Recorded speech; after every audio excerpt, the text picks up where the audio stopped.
Hello, my friends and fellow VEDSies. Welcome to another episode of the vlog. Yesterday, I did a video exploring Seattle's history underneath the city streets. It was crazy. Today, I'm going to be focusing on another kind of history because I found out recently that Titanic, the exhibit, has come to Seattle.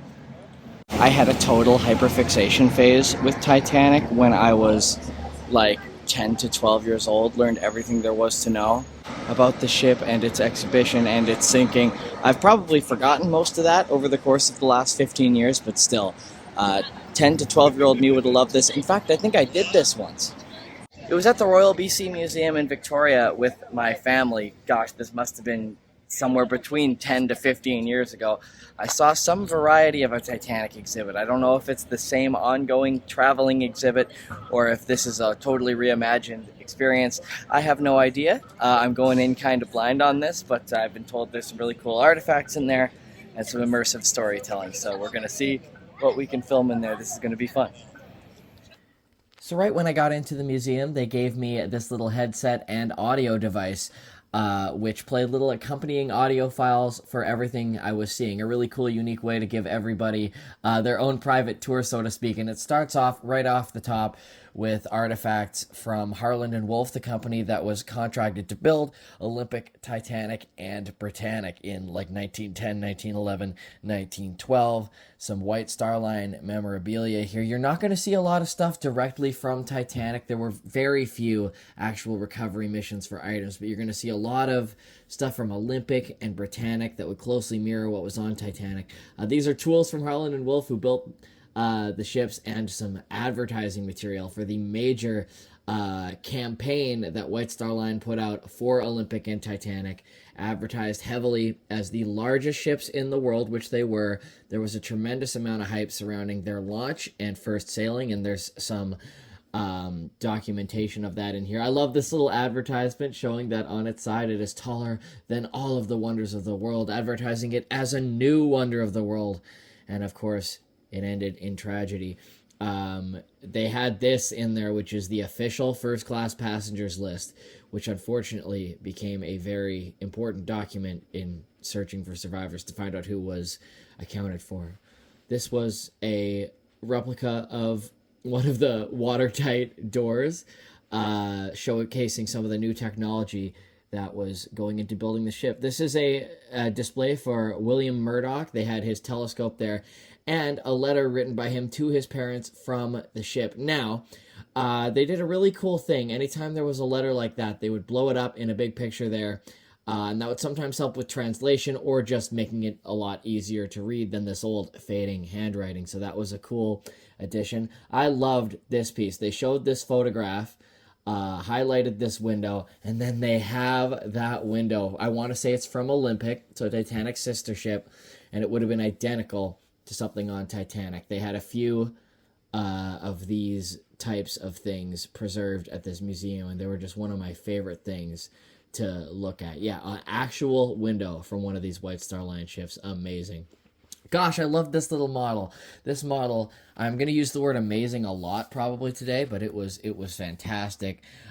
This side is beautiful, but when you get around the stern here to the other side, and you get into some little cutouts they've made to show the interior of the ship, just amazing. The third class cabins at the bottom there, I believe these are second class cabins there.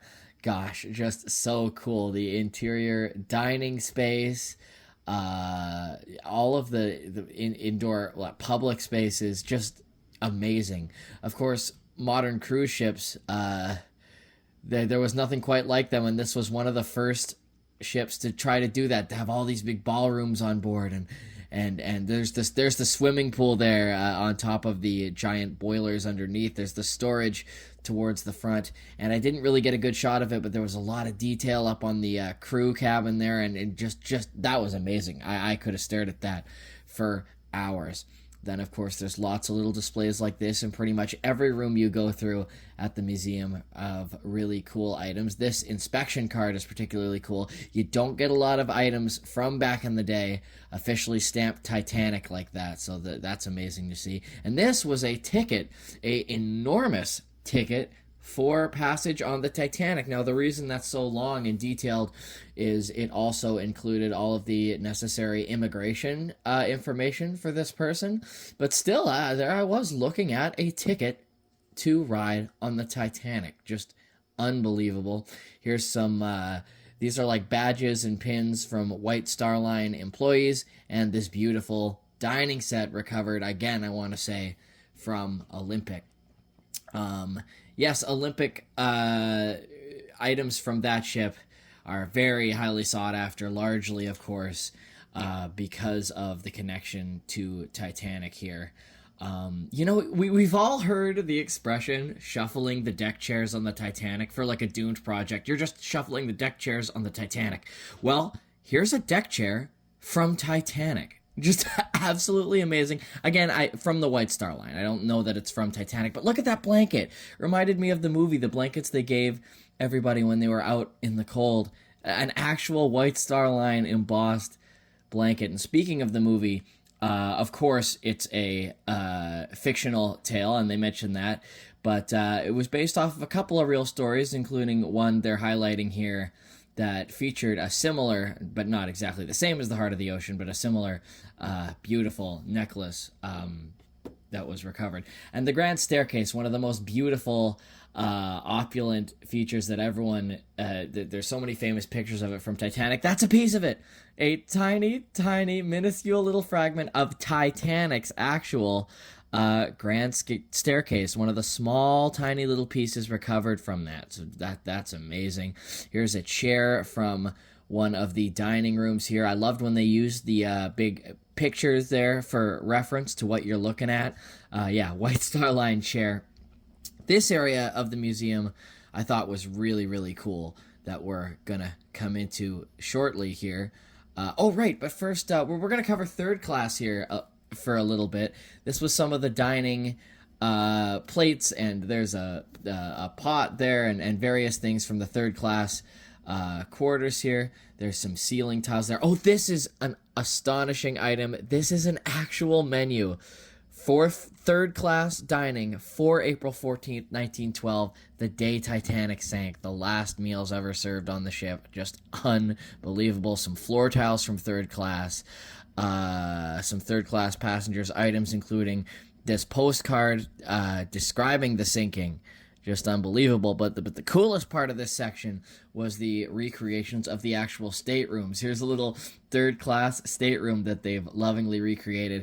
It may seem very quaint and yeah, by today's standards, it's not exactly luxurious, but back in the day they were talking about how lauded even these third class rooms were for their cleanliness and upkeep, and the third class passengers apparently very happy with their rooms. And here we go through the first class. This was one of the most immersive parts of the whole exhibit, getting to walk through their recreation of Titanic's just the little hallways leading to the rooms in first class. And then at the end of it, they had an actual recreation of what one of those first class rooms would have looked like. It takes up 2 rooms here.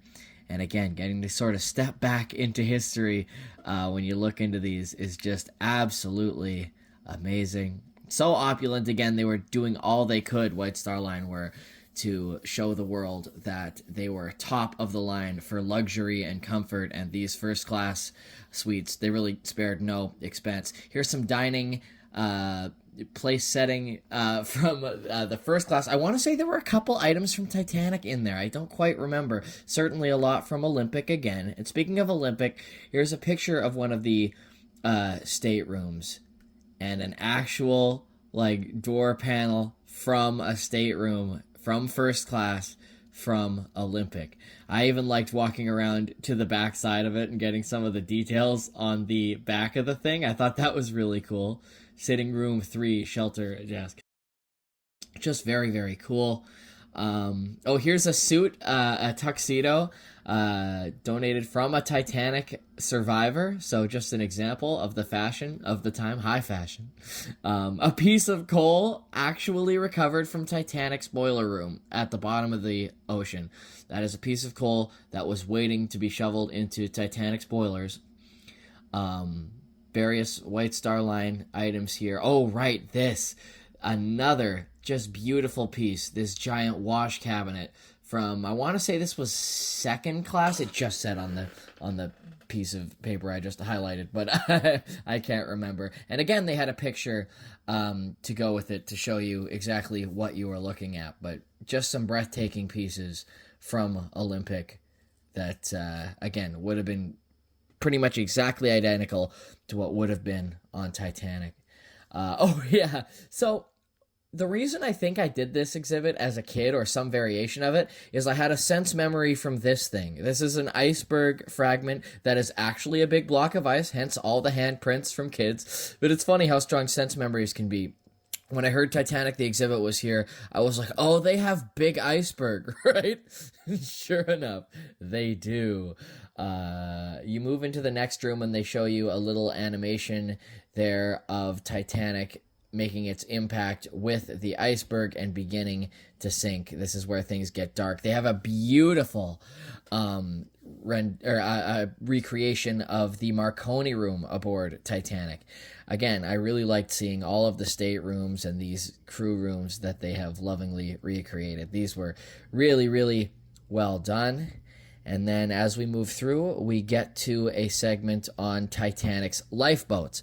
There were no lifeboats recovered that still exist to this day, but this says it's an original model of the pulley system. I wonder what they mean by original model. Was it like originally built during this time as like a model for what it was going to look like? I don't know. Look at this, an actual biscuit tin labeled Titanic. Again, it's hard to find items with actual Titanic branding on it from back in the day. That's amazing. There's the White Star Line emblem that would have been on the lifeboats.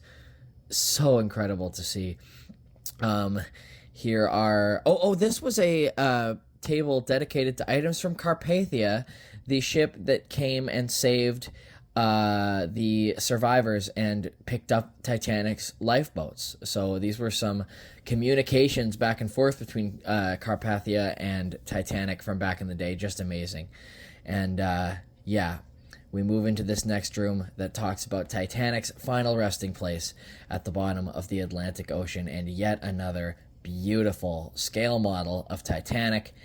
More specifically, what she looks like now at the bottom of the ocean. They talked a little bit about the infamous Ocean Gate expedition, which ended in tragedy a couple years ago. They did talk about that. At the very least, from those excursions, we now at least have far more up-to-date pictures of what Titanic looks like and its state of decay. Again, it's been at the bottom of the ocean over 110 years, and this model shows its approximate current state. I don't know how old this model is or what photography it's based off of, but her final resting place. And finally, a bench.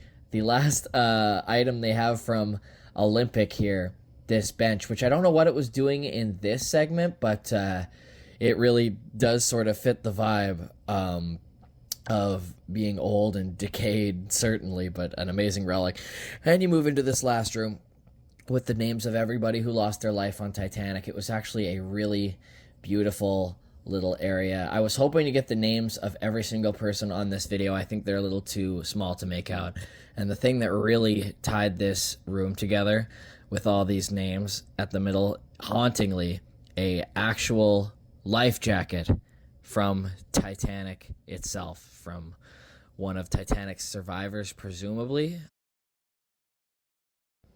You know, this room was quite emotional. They really did a great job setting it all up. But then the emotion quickly goes away once you enter the room where you can buy your Titanic merch. Alright, I commented in the last video I was having a bad hair day. I tell you, that audio system they made me put on did not help me. Oh no. But yeah, that was really an immersive exhibit, and you just see all of the amazing recovered items. It really was. Gave me chills at some moments. I really enjoyed that. I filmed 2 videos today, and if my hair will allow me, my god, it's so bad. Like today, it's a bad hair day. Anyway, I'm obsessing over that. I have one more video from Seattle. I am actually walking down to the arena now. I'm gonna go see the Seattle Kraken play the Vancouver Canucks in a hockey game. I have never seen a Canucks road game in person before, so that'll be fun. My third and last video from my little Seattle excursion here, and I'll catch you with a new episode of the vlog tomorrow. See you then. Wait, I forget if I mentioned the channels to my other wonderful fellow VEDSies can be found in the description. There are 7 of us trying to make a video every day in September. I think I'm going to have 25 up by the time all is said and done. Tomorrow is the last official day of VEDS, but I'm going to keep going until October 2nd, doing a video every day. Until then, got, I think, 3 more to go. Thanks for watching. See you tomorrow. Oh, this is so cute. I'm just wandering around. Ah! I knew they were expanding the aquarium. I had no idea they were building a gigantic octopus sculpture. Is there going to be anything inside there? I guess it's just a sculpture. That's so cool. I love it. I want to say they've also... Yeah, look, right across the way they've expanded into another large facility. So I remember just a few short years ago they were closing on certain days due to staff shortage, and I was worried if there would be a Seattle aquarium anymore, but looks like they are thriving, and it is great to see.